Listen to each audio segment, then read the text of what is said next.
What's up, you guys? Welcome back to the channel. Thank you so much for clicking on today's video. So I'm gonna be honest, it feels a little weird recording a video about this topic with everything going on, and I believe that everything going on is super, super important, and I've been talking about it quite a bit if you check my Instagram. But at the same time, I do think it's important for people to talk about the other things that are also important that are going on, and you know, this is one of those things that I think is important. It might not be the thing that everyone is talking about right now, but I do think that there's value in still speaking on things other than, you know, Black Lives Matter and everything else. So today we're going to be talking about someone who I've made a few videos about. Her name is Virgie Tovar. Now, I'm just going to be completely honest. I get sent posts from her almost every single day from you guys that are like, what do you think about this? So this is like something that I pretty much am always hearing what she is saying. Now, if you're not familiar with who Virgie Tovar is, basically she's just a really big voice in the fat liberation, fat acceptance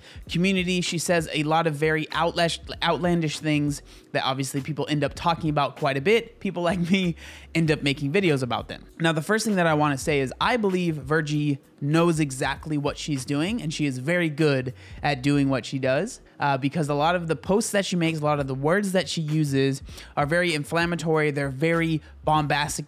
She says a lot that invokes a lot of emotion out of a lot of people, and she gets people like me talking about her in videos. Like, I understand what she's doing. Am I playing into her hand making this video? Probably. Am I okay with that? Yes, I am.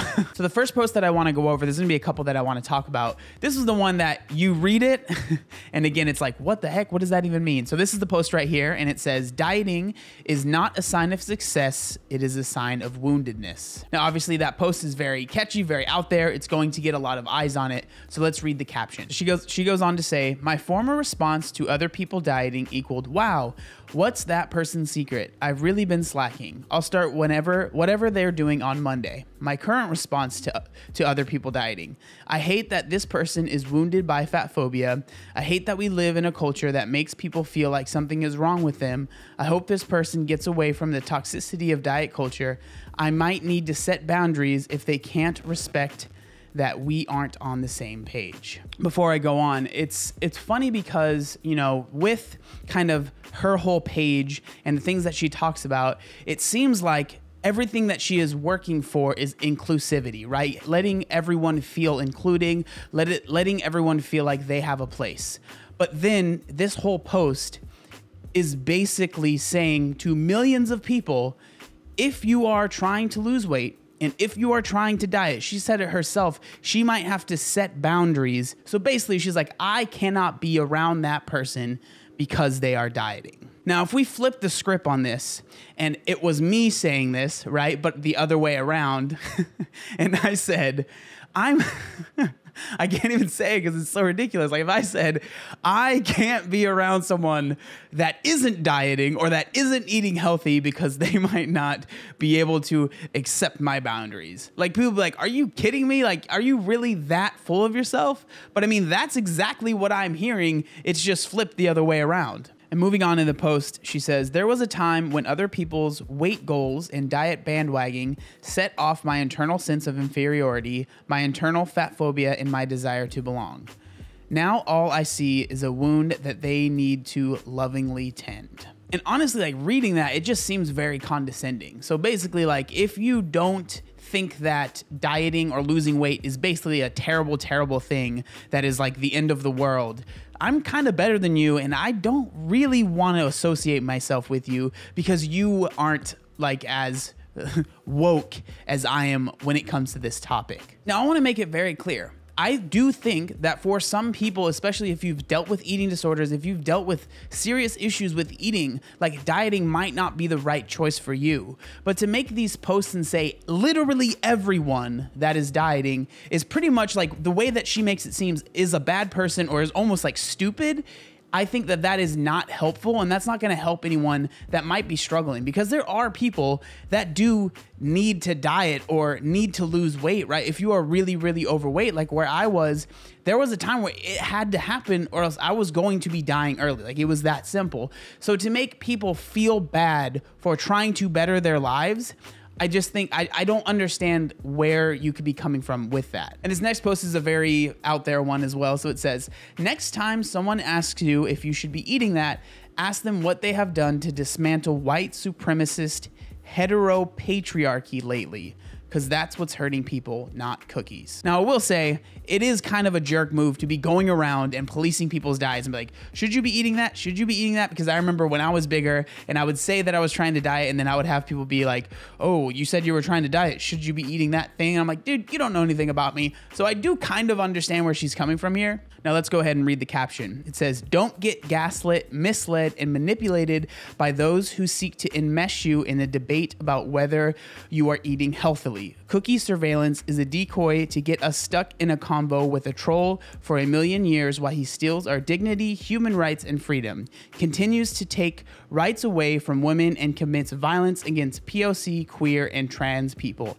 I see you, poop, garbage, troll, racist. Now, this is actually a pretty good tactic when you think about it, right, for her argument, because anyone that in their head thinks, wait, I don't agree with what she's saying here, they're going to take a second before they actually say anything, because those last few words, you know, poop, garbage, troll, racist, or whatever like that, you're going to be like, well, I don't want someone to call me a racist. So you're probably not going to challenge that, because like now, instead of them just saying, if you disagree with, you know, fat acceptance or health at every size, you're not just fat phobic, but now you're also racist. Right? And so why would you ever want to challenge them? Because no one wants to be called a racist, especially with what's going on right now. And this goes into what I think is one of my biggest problems with the health at every size or fat acceptance movement, is that a lot of people, and I don't want to say everyone does this, but a lot of people, especially Virgie,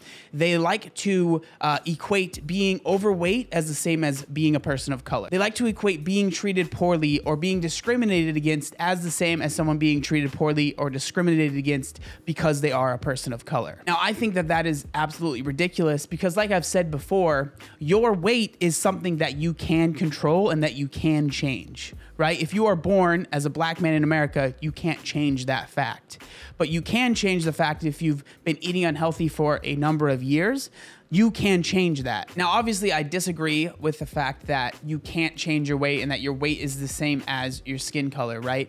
But I also think that it's really disingenuous for people to basically like attach their plight, attach their whatever issue it is they have to people of color that are trying to fight for, you know, being treated with equality and stuff like that. It just doesn't feel right to me. It just feels a little opportunistic. And that is something that I don't think I'll ever be able to like be okay with, because it just seems very opportunistic to do that. Again, I just think it's crazy that you can jump from someone talking about, again, I'm not saying it's a good thing, you know, saying, should you be eating that? So you can jump from that to calling them a racist. I don't see how you can make that connection. And this last post says this: give me justice, not a bunch of recommendations on how much gosh dang broccoli I should be eating. So just with the post, I think that it's weird saying like we can't talk about two things at one time, right? Like we have to figure this out before we can even start talking about this. And I think like you can work on two things at the same time. And people that would be giving you like recommendations on different ways to eat broccoli probably aren't experts on justice and like mass incarcerations. So the caption says, end fat phobia, mass incarceration, and culture, then we can talk about how people are eating. We have the right to set boundaries with those who insist on keeping the conversation at the level of individual health. There is no such thing as individual health. Because individuals live in a community, a city, a state, a country, a planet.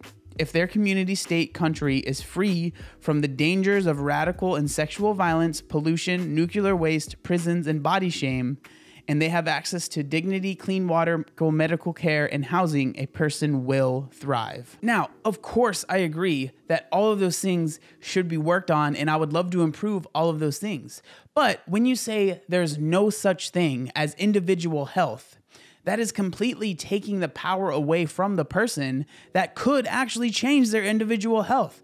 I changed my individual health by making better decisions. And again, yes, of course, I understand that if you are in somewhere where it's much more poverty, where not many people have very much money, where it's very easy to eat unhealthily, like, of course it's going to be harder, but that's where I was, and it doesn't mean that it's impossible. So when we make these statements that there is no such thing as individual health, I mean, it's just not true, because there are thousands of people that have changed their individual health by doing things for themselves. All of those things that she brought up, of course, are going to affect someone's health and affect the situations in the choices they make, but they do not 100% decide whether the person is going to be healthy or not, right? When we're talking about, being overweight or anything like that, there is still a huge amount of choice. And so telling people basically that you have no choice is taking away so much power from the individual person. And I don't understand why someone like her would want to do that. So those are just some of the posts that I wanted to share with you guys. The one thing I do want to say, I want to make it very clear, please don't try and go to her page. Don't try and find her and leave a bunch of hateful comments. You actually can't even really comment on her posts because she has them, the comments are limited. But just like, if you want to say anything, leave it down in this video, in this comment section. I would love to hear what you guys think down there. Thank you guys so much for watching. Make sure you like, comment, and subscribe. There was one other thing that I wanted to say. Oh yeah, look up, fam.